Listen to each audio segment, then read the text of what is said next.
Okay, since we have both candidates here, we will alternate the questions with either one of you care who goes first, or you want to do it alphabetical order, or? Okay, we'll do the questions in alphabetical order.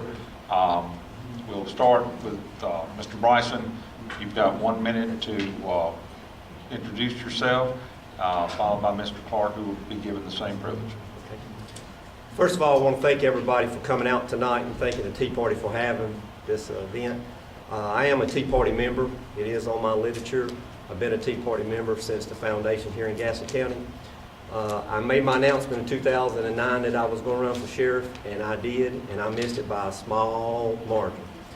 I'm asking you again to support me. I am a lifelong resident of Gaston County. I grew up in the Firestone Mill area. Been married for 32 plus years. I have law enforcement experience. I have an associate's degree in criminal justice. And just please remember me when you go to vote, and know the dedication I have in getting this job and serving in Gaston County as your new sheriff. Thank you. Mr. Clark. My name is Jeff Clark. I am a conservative Republican. I have 30 years plus of law enforcement experience. I retired from the Gastonian Police Department. I hold a master's degree in justice administration. I have been awarded the Governor's Award of the Order of the Longleaf Pine for my many years of service to the community. I am committed to this community. I was born and raised here. I was educated here. My wife Renee and my son Kyle are here with me tonight. We're family oriented. We're a Christian family, and I would really appreciate your vote on May the 6th. I have the experience and the education and the willpower to bring our sheriff's office back into where it needs to be as far as professionalism.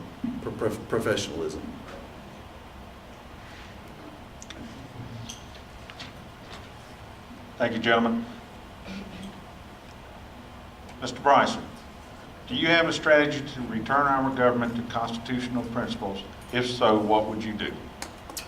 Well, first of all, I think that everybody needs to have one of these, because it tells the Constitution of what our country is founded on. My strategy is to go out and teach young people that without the Constitution, we won't have a government. We've got to let the young generation know, because it's not being taught in the school system. It's not being taught by the parents, because a lot of percentage of the parents, they only have one parent or the grandparents is raising them. And I think that we need to explain it to them. You got the family morals that we got to explain back to them, and you got the Constitution, what this country was founded on. And if we can start explaining that as an official of our county and explain that to the students, I think that it would be great for us, and I think it would be a benefit to us in the future, because we'll see less people going into the jail system. Mr. Clark, same question. You need me to repeat the question? I do not. The power of our Constitution is the people. That's why it starts out, we the people. Giving back that power to the people where it belongs should be everyone's goal, motivation. I was looking at the Tea Party's core principles of limited government, fiscal responsibility, free markets. That is giving back to the people. We the people who came up with this Constitution and who fight for it every day. In my years of law enforcement, it was every day that I had to come about and make sure that I didn't tread on someone's constitutional rights. It's so important that our rights are not infringed upon. The oath of office starts out to defend the Constitution and laws. There's a reason why Constitution comes first, because our Constitution is first. Okay, Mr. Clark, we'll start with the next question with you. Why are you seeking the office of sheriff? Been in law enforcement for 30-plus years. I have worked with all the agencies. I've been a state-certified instructor since 1988. The majority of the people that work in law enforcement in this county have at one time been in a class that I taught. I know these people, and I know that the job that they really want to do, the sheriff's office, responsibilities of maintaining a secure jail, securing the courts, and serving civil process. The service of our civil process is one of the more important things to me because it brings up the issue of the free markets. To make sure that companies are allowed to make their money, I will use an example like a person that owns real estate. If they have someone living in their house, they get rent, and that's how they make their living. If we have a civil process to where we have to evict someone who's not paying their rent, we have to make sure that we do this responsibly and get that job done so that these people that own property can go back to making money. Mr. Bryson, same question.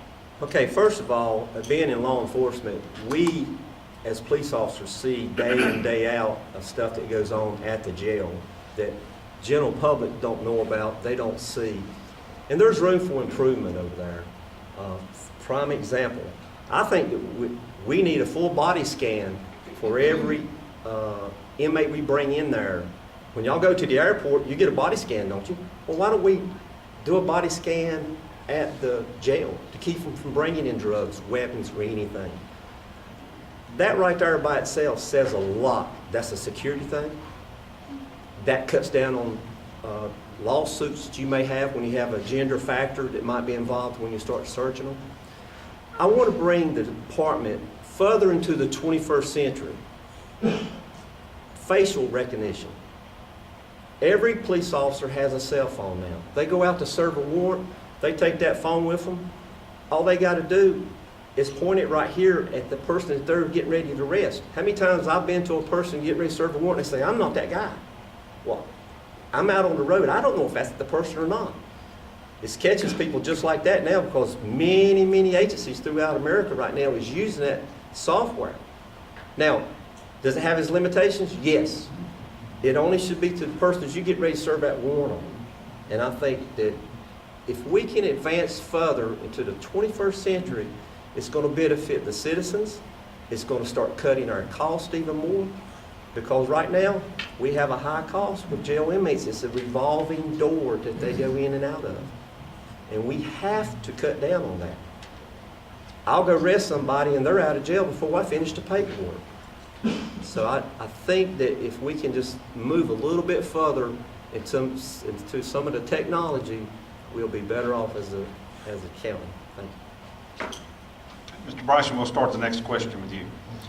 What makes you a better choice for sheriff than your opponent? Well, first of all, Jeff and I know each other well, and I think that Jeff's a good guy. I speak highly of him. I had my church praying for him when he got sick, had him praying for him for 6 months. I think that I have a better qualification than Jeff does due to the fact that I relate to people well. I relate to people in communications. I think that you have to have high morals, and I'm not saying anything's wrong with his morals. You have to have high morals in this position. And first of all, and second of all, I think that you got to have community involvement. You've got to be able to know your community, work well with your community. I mean, I have volunteered many days and man hours out there. I worked with Fish Camp Jam for the city of Gastonia for 14 years. Habitat Humanity, I've helped build the last 4 houses for them. When you start looking at stuff like that, I've served meals for the last 13 years for the homeless and the needy at my church over Christmas holidays. I think it's an all-around thing of knowing your community. And I think that's what's going to make me a better person because I know Gaston County. I've seen its needs. And I think that we can make a difference if you put me as sheriff. Mr. Clark, same question. I am a better candidate for sheriff as a Republican candidate. And the reason is because I do have that experience. I've been in the community. You meet people that I have arrested, and there's thousands of them out there, and they come back and they say, you know what, he treated me fairly. Anyone that knows me knows that I will treat you fairly. When I retired from the Gastonia Police Department, and that's 30 tough years to stick to one job, especially in law enforcement, I received the governor's highest award, and it came from a Democratic governor. So I'm sure they really didn't want to send it down to a Republican, a conservative Republican. But the Order of the Longleaf Pine means so much to me because I've worked hard. I took my EMT test in like 1978 and started volunteer firefighting in Randlow. I moved to Gaston Life Saving. That's where I met Don. I'm continually in the community. I'm a member of Rotary. I'm a member of the Optimist Club. I too have assisted building these habitat houses. I have actually gone to Jeff's church and delivered meals that they do. That's a great thing that they do at their church. My church also does many things for the community. I'm educated. I'm smart. I'm smart enough to realize that I don't know everything, so I surround myself with people that I know that are smarter than me to make the important decisions. And I would appreciate your vote on May the 6th, because it's time for some changes, some positive, disruptive changes here in our county. The safety in our schools, you know, we can be fiscally responsible by using our reserve officers more often. We don't have to pay them. Thank you. Mr. Clark, we'll start with you on the next question. The sheriff is the people's last line of defense. What does that mean to you? He's the highest ranking law enforcement officer in the county. Our sheriff's office is responsible for maintaining the jail, security of the courthouse, and serving civil process. Our sheriff represents all the people of this county, not just the Republicans, not just the Democrats. The sheriff is responsible for maintaining order and providing security and safety to every single person in this county.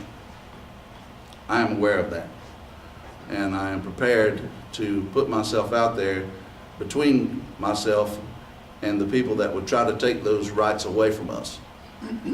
I've been a member of the NRA since 1988. I'm an NRA instructor. I protect our Second Amendment rights. I protect all of our constitutional rights. I don't think any of them are more important than any other one. They're all important, or they wouldn't be in that document.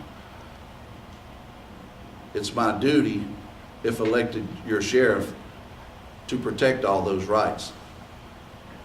I've been protecting people's rights for the majority of my life, and I'd like to continue on with that as your sheriff. Mr. Bryson, same question.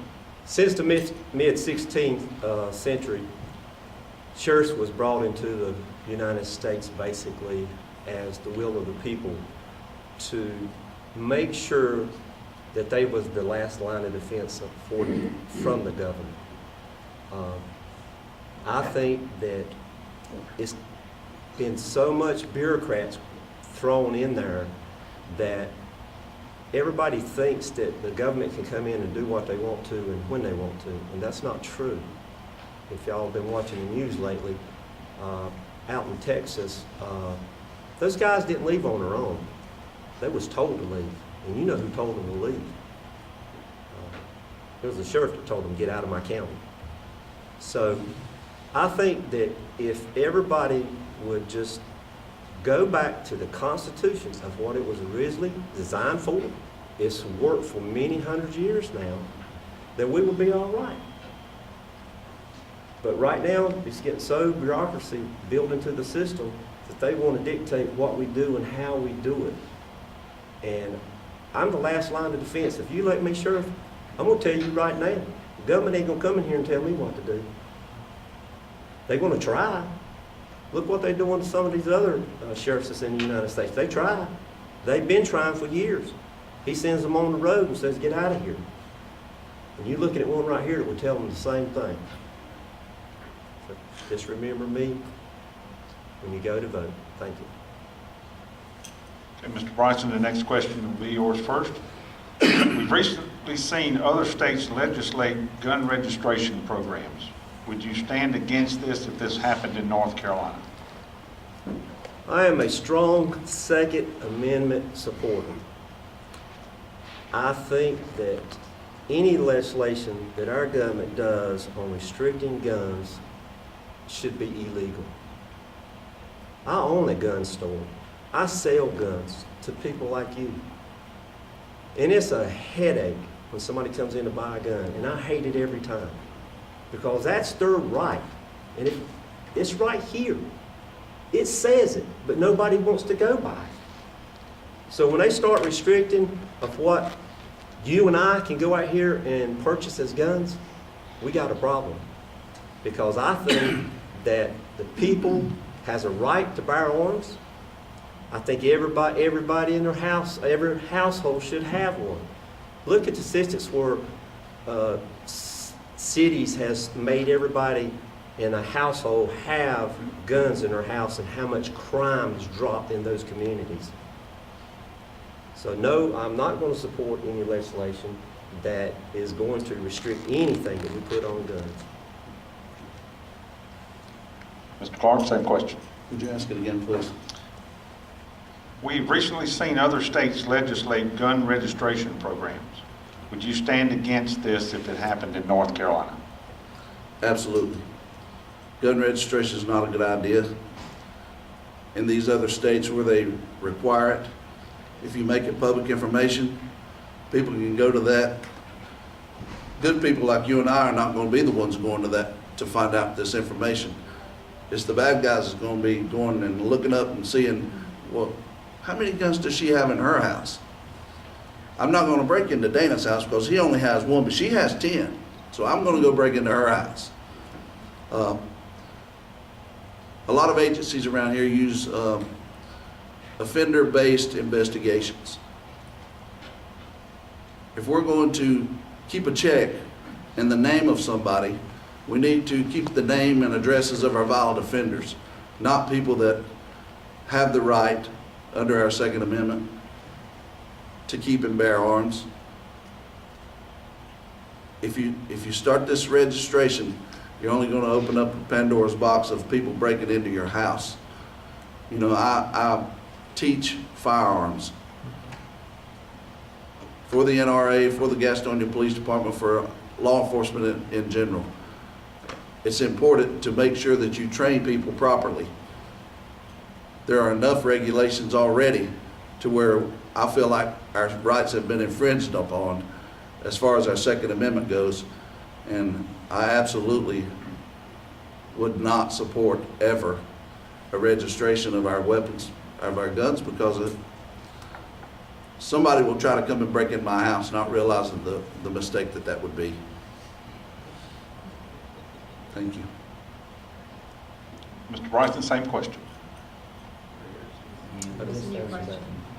New question. There's a new question. Oh, I'm sorry. Okay. Got off track here. Sorry, guys. It's been a long day. At least I know you guys are paying attention, right? Are you in favor of testing for applicants of gun registration and/or concealed carry licenses that is not now being administered? And if so, what would the testing entail and who would it apply to? Who's that to first? To me? Ask that one more time, please.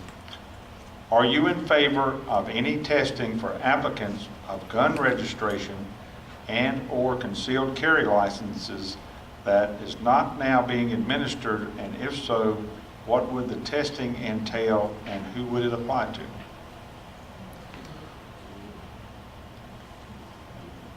I would never it goes back to our constitutional rights, you know. What are you going to test me for? You know, I want you to tell me, you know, if you want to test me for something, tell me what it is. And then we'll make an informed decision on whether or not I want to be tested for it, or I think any of you need to be tested for it. When you take a concealed carry class or you take a firearms course, you know, there are certain things that you have to perform. At the Gastonia Police Department, the state regulation to carry a firearm is 70%. What that means is 7 out of your 10 bullets is hitting what they're supposed to be. That's scary to me. That's why the Gastonia Police Department holds our people to a higher standard. They have to maintain a 90.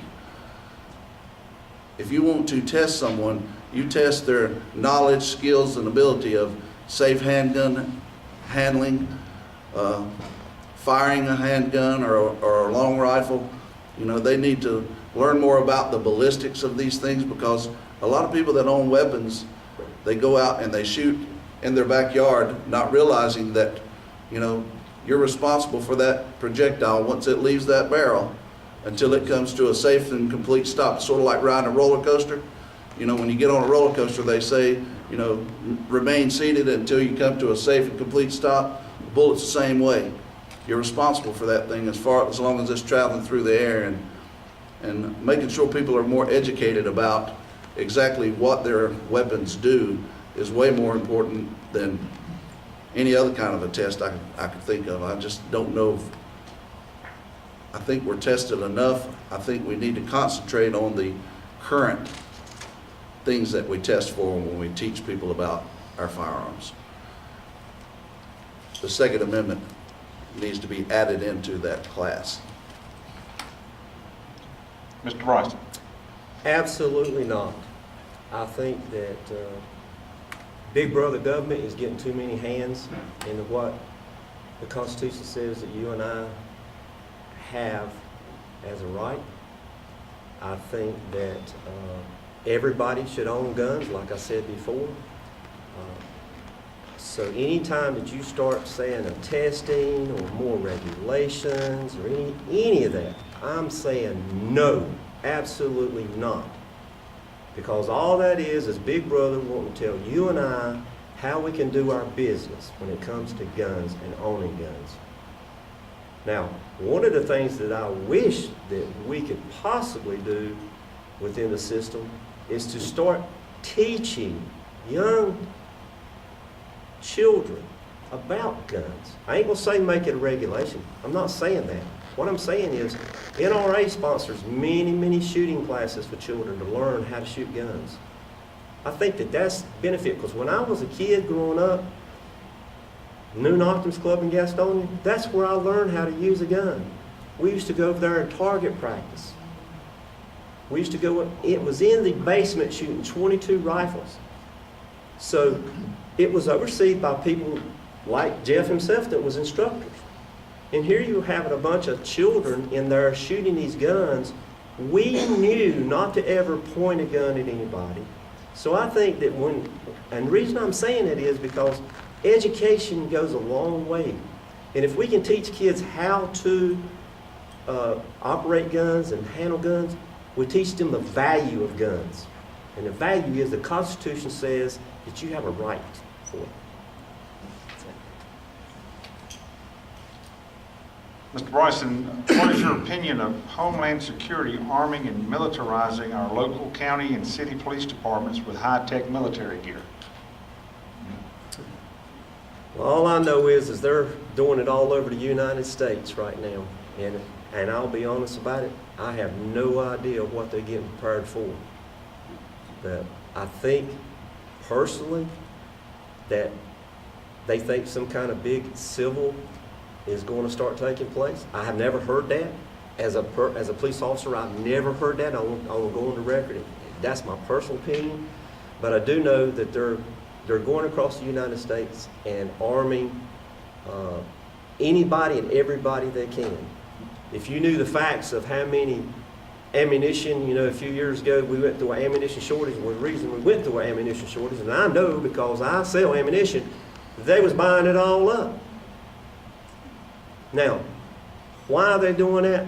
I can't answer that. I wished I did know to tell you what to be prepared for. I hope it's within the Constitution of what they're going to do. But I got my suspicions on some of this that it might not be. But, you know, when we hear our president issuing executive orders, I want y'all to understand, executive orders don't mean nothing to me as a police officer. Nothing. Executive orders does not relate to me, but everybody thinks it does. Oh, you know, yes, you did. The Constitution is what we took an oath under, not what the president wants us to do. So just remember that. Mr. Clark, Would you ask it again, please? what is your opinion of Homeland Security arming and militarizing our local county and city police departments with high-tech military gear? 1988, the Gastonia Police Department started its original SWAT team. I was a member of that. I moved on to be the team leader of that team for many years. We have probably the best armed and trained police SWAT team in the country. Put them up against anybody out there. The reason that these type of officers have this kind of ammunition and weapons is, look what happened in Boston last year. These guys set off 2 bombs at the end of the marathon, and then when the police got behind them, the guy came out and attacked the police officers with a semi-automatic handgun, shooting at the police officers. They were throwing pipe bombs and pressure cooker bombs at the police officers. You know, it's always been the saying that when we need help, we call the police. When the police need help, they call the SWAT team. It's an extra level of security for our police officers. They have to be given the best equipment. I can tell you in my 30 years plus of law enforcement experience, never one time, and I have taught many police departments and many SWAT teams, never one time have I ever heard anyone mention that they're arming us so we'll have a police state. I won't have any part of that, I'll tell you. Or I would have went ahead and jumped right off that SWAT team if someone would have even suggested it. When the DNC came to Charlotte, I could have retired in September, but I stayed an extra month so that I could go with our officers over there, and they gave us a lot of equipment. The federal government, which we all pay the taxes for, gave our departments a lot of equipment that we really do need, and it didn't cost us anything other than sending our people over there to work for a few days. Thank you. Last question, gentlemen. We'll start with you, Mr. Clark. What is your opinion of drones and warrantless phone surveillance being used in a dragnet-style program? I have been sworn as a Deputy U.S. Marshal. I worked on task force before, unlawful search and seizure. In order to get that type of information, you're supposed to go before a judicial official and get written documentation that you are allowed to go do that. Drones flying over your house, you know, you have a right to privacy at your residence, in your own house. When you do surveillance, which I was in charge of doing surveillance at the police department for several years, you know, it's important that you don't even use binoculars to look into someone's window, because that's a violation of their rights to be secure in their own home. It's not a good idea to use those type things. They have to be regulated. You have to follow the Constitution and all of our amendments to protect us from unlawful searches and seizures. And I view just using drones and checking your telephone, all your phone numbers, who you call, you know, that's your personal business, and it needs to remain that way. Mr. Bryson. First of all, I'm against drones being used. I think that's a violation of the Constitution when it talks about illegal search and seizure. A normal person walking up to see something is one thing when I'm a police officer. But if I'm flying around with an eye that's watching everything you do, to me that's something else. It's a completely different ballgame. I'm totally against that. electronic warrants that you were talking about, sometimes, and I'm not sure exactly which electronic warrant that you're talking It was about. actually warrantless phone surveillance. In other words, Warrantless phone surveillance?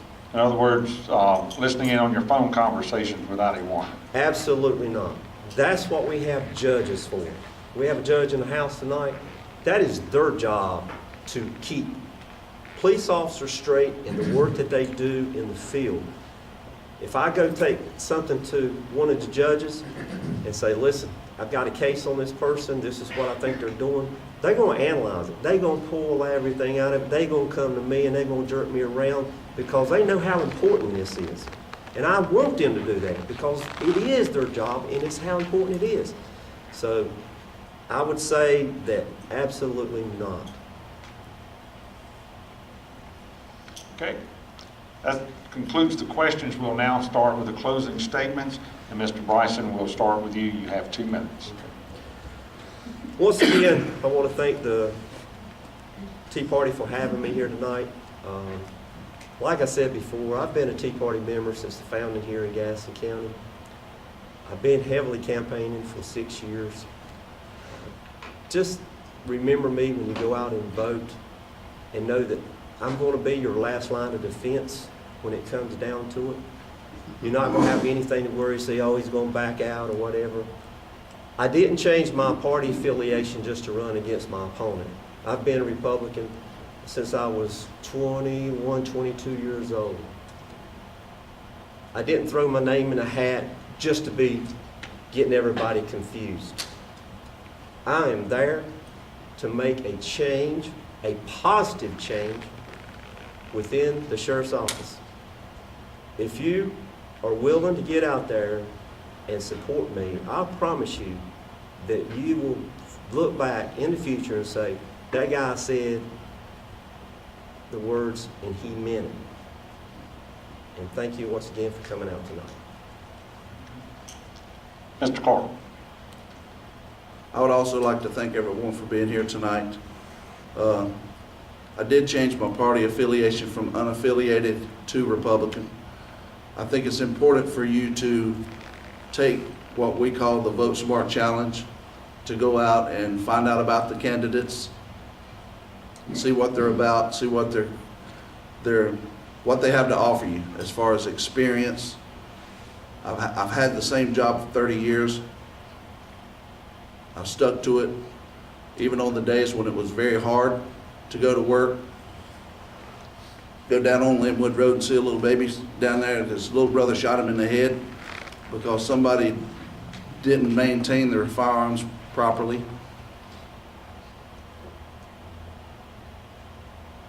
My friend Jeff Baker, we went to a forum and they allowed both of us to speak. At the end of that, we had a conversation that our platforms were very similar, and he thought that he might be taking votes away from me at that if he stayed in the race.